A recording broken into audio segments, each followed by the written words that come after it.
This is the XVX H61 aluminum 60% keyboard that feels, sounds, and looks like a magnetic keyboard but isn't. This is a budget keyboard priced relatively low for an aluminum keyboard at about $50. With good aesthetics, light spring switches, and solid build, let's look into how and why this is priced so low you might just go get one for your collection. Now, this is not a gasket-mounted keyboard, so it's stiff right out of the box. This also happens to be a wired keyboard with no options for wireless connectivity. I personally have no issues with wired keyboards as my cable is nice, and I suggest you get a cool cable as well so wired keyboards don't bother you. In terms of gaming, this has all-key anti-ghosting and 1000Hz polling rate, so yep, it pretty much reaches the minimum standard specs for gaming. Plus, the layout here is 60%, maximizing the space for your mouse to move around. The switches my unit came with are creamy medium purple switches with 48-gram springs, but they feel much lighter than advertised. Freely replace them with your preferred switches as the PCB has full universal hot swap slots. This has its own software that can do key binding, LED customization, and macro recording. You may also set a key to open a specific program. Cool, but let's move on.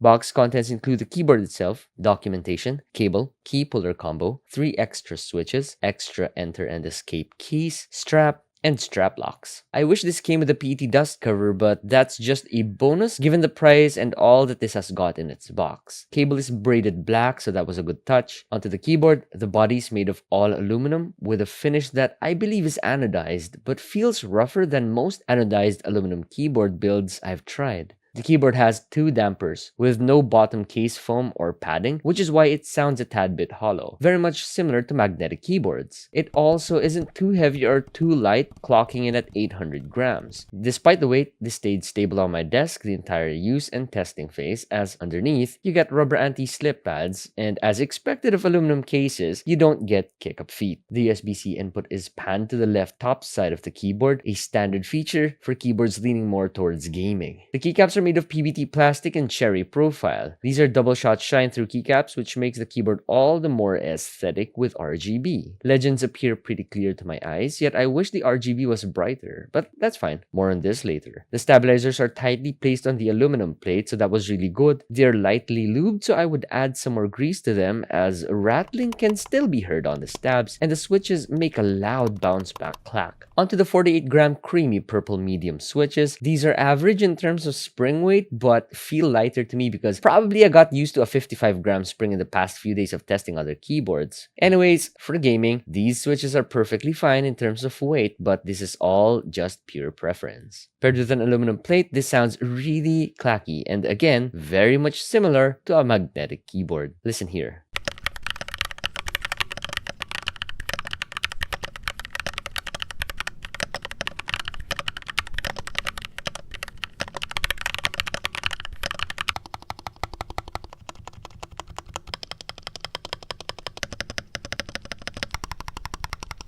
This is offered in only a single color option with a Kanagawa Coral Sea theme. You get sea waves on the escape key, spacebar, and enter key with the option to replace the enter and escape key with regular violet keycaps. The strap also has the same theme with a silky smooth texture to it. The shine-through keycaps was a good implementation given that the PCB has north-facing LEDs for better lighting. And despite the north-facing LEDs and cherry profile keycaps, there were no interferences on any of the keys thanks to the switches, which I believe have long pole stems. The housing has no branding on it even underneath, and on the underside you get a downward angle with a hollow portion lessening the edges of the keyboard. And by the way, the strap board is also made of aluminum and is integrated onto the housing itself. So really strong build overall. Now, we were talking about aesthetics a while back and jumped to build, but anyways, this has lots of RGB modes toggleable with the function key and backslash. More alternate controls are on the manual, so keep it handy, and with this being a 60% keyboard, you will need that manual to refer to alternate keys. Trust me, bro. Anyhow, this does not have any indicator lights on it, yet Winlock and Caps Lock make the keys glow in static purple. Now, I think I've said enough about aesthetics. Have you got any questions, thoughts, complaints? Leave them in the comment section below and on the description. Access the links on where to get your XVX H61 mechanical keyboard. See you again next time,